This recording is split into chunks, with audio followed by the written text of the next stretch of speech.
All right, so 1J, last question.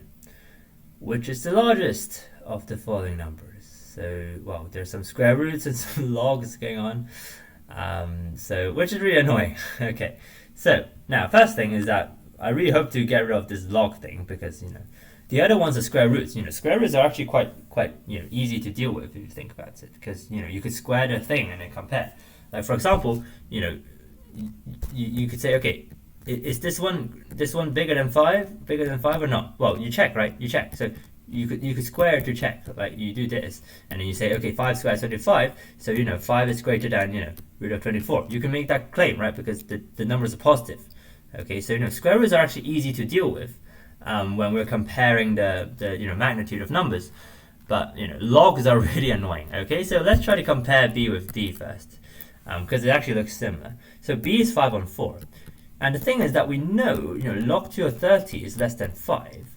And we know that log 3 of 85, is greater than 4, right? So this fraction has to be less than 5 on 4, we agree, right? Because, numerator is smaller and denominator is bigger, so the number has to be smaller, right? So d is out of the equation. Great, okay? I really hate the logarithms.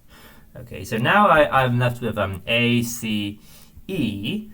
Okay, so let's square everything, right? So, well, a squared is obviously 7 on 4. 7 on 4. B squared, what is b squared? B squared is 25 on 16. Okay, so 7 on 4 is greater than 25 on 16, right? So, okay, b is out of the equation. Why? Okay. C squared, though. C squared is some factorials going on, which is really annoying, actually.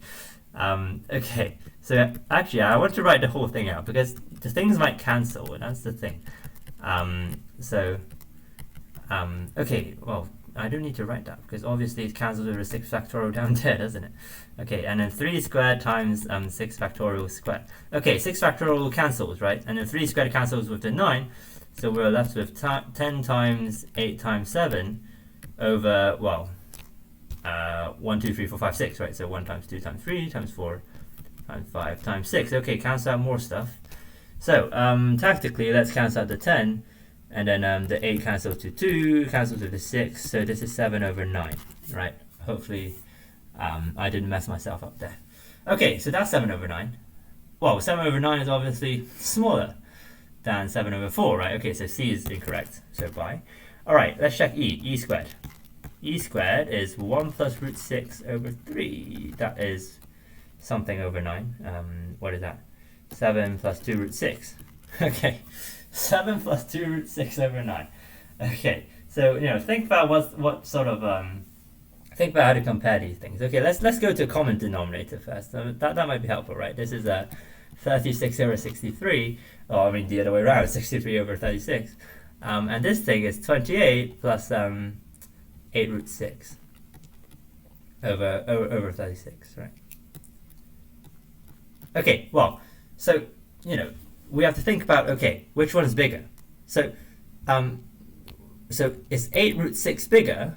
Is 8 root 6 plus 28 bigger, or is 63 bigger? Okay, that's equivalent to considering, if 8 root 6 is bigger than 35, right? And again, what's the technique of doing these things? Comparing square roots, well, you square it, right? So this, left-hand side, 64 times 6. Right-hand side, 35 squared. Well, I'm pretty sure 35 squared is, quite massive in general. All right, I don't know what it is, but it's probably